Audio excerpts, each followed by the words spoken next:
social media development, how Web 2.0 can advance the MDGs. Just to ensure full active attention from you all, if you could raise your hand if you think that social media has some type of impact on social change.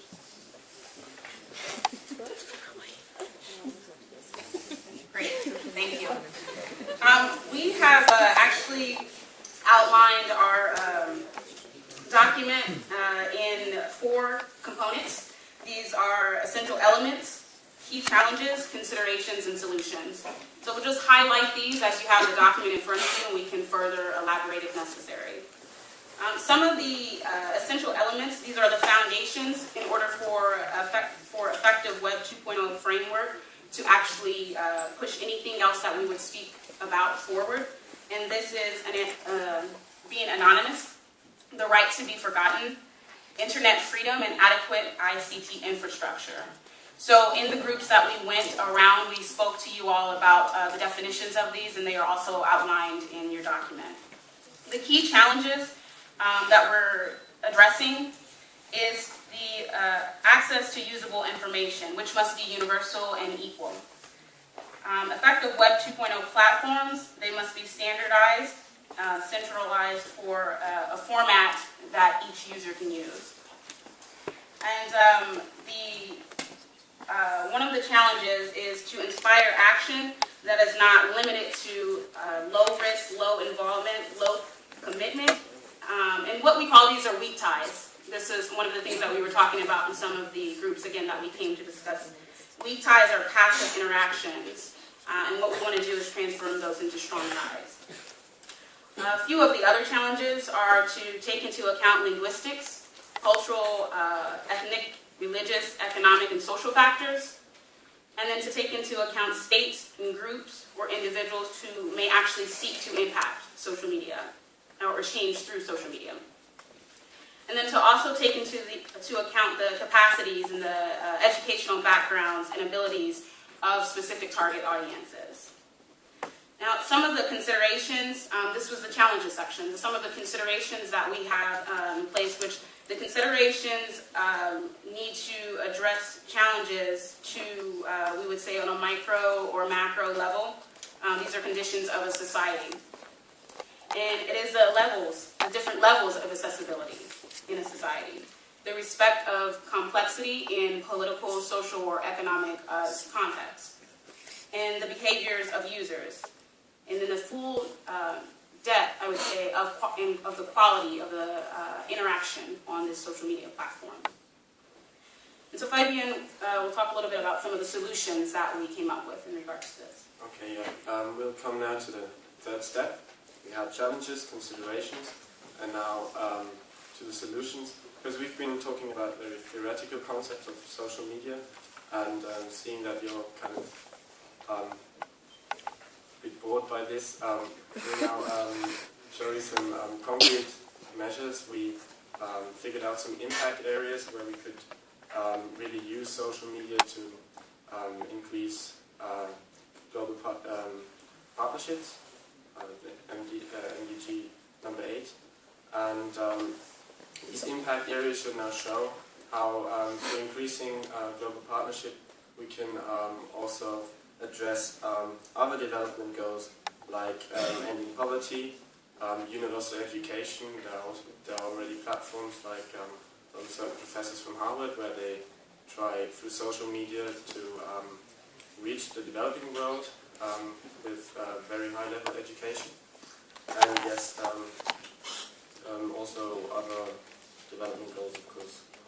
Now to one of the first solutions we came up with, which is directly linked to the Economic Committee.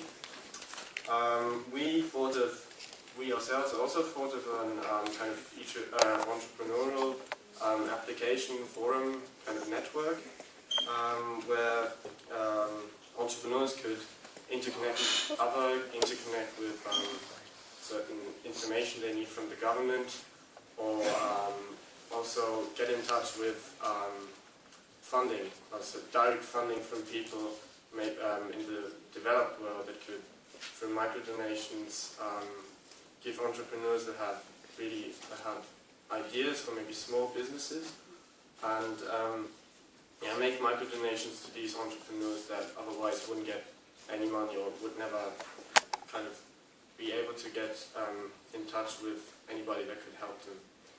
And so we support the work of the Economic Committee on this particular issue. But maybe to come back to one of the questions concerning the infrastructure, which came from that corner back there.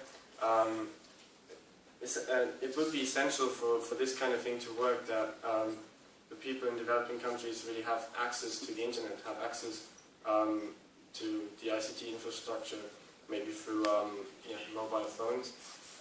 So we really, for this to work, we really would need mobile phones and ICT infrastructure to become more prevalent in the developing world. So we would need investments in that direction before social media could really benefit any advancement for the economy and business.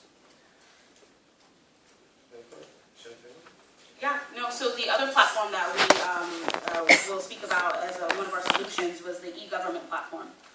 Yeah. A big problem nowadays is that people don't really feel in touch with politics, and through social media one can maybe bring politics nearer to the public. In our committee we thought of an e-government platform that would kind of bring together information on political systems, politicians, and make this standardized this information standardized across both domestic and regional governments. This should in the long term make a meaningful public participation on a large scale possible in the political sphere. It also makes the elected officials easily accessible. This is some of the things that we were talking about in the beginning as well. And some of the features we discussed would be to integrate all the existing kind of social media that is out there, like Facebook, YouTube, Flickr, Twitter, have all these kinds of information that politicians put out to the world, and have them assembled on a kind of profile which one can access, so the public can access this profile.